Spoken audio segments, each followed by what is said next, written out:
All right, we got this thing just about flanged around. As you can see, working the flange, going around, all the way around. Of course, you can see right here, I roll those edges over. Same thing right here, rolling that edge around, just to kind of give it a hint little edge. There's a notch out right there that we need to get, but it bolts here, bolts here, bolts here. So that is the flange around.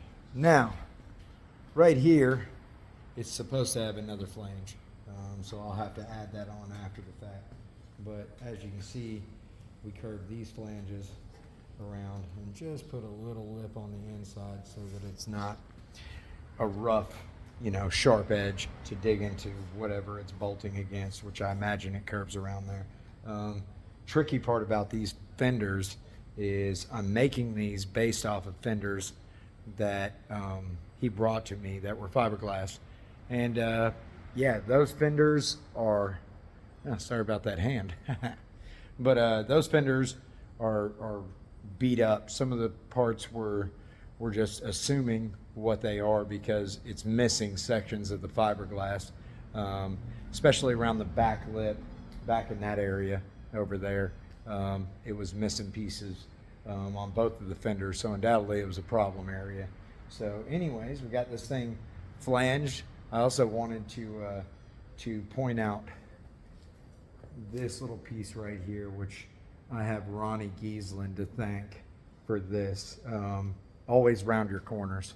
Anytime you're working a flange, round your corners. He kind of pushed that into my head early on in working for him.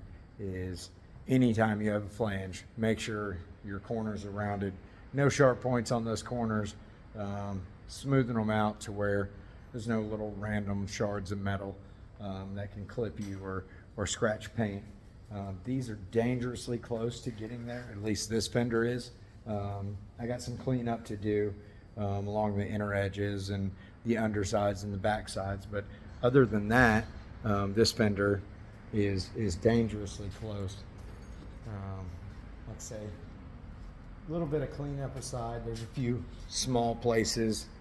There's that hand again. There's a few small places where I need to weld on the inner lip that goes into there. Get that stuff cleaned up and get this one finished out, and then we'll get on over to the next one, get the back side of it trimmed out, and then these fenders will be a wrap. I've been working on these on and off for a good little minute, just as I could squeeze time in. So I'm excited to get these things done and to the customer, so that we can get on, hopefully we can get back on the El Cabron, as it's been dubbed.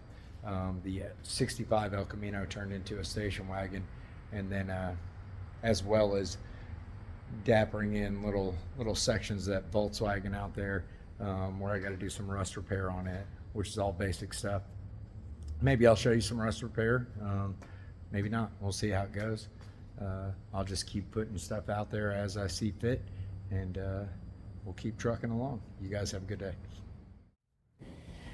Now I'm just running over, cleaning it up, rounding all the edges like I spoke about earlier, making sure all the fine details are there, trimming off excess metal that needs to be straightened out a little bit, hammering things down.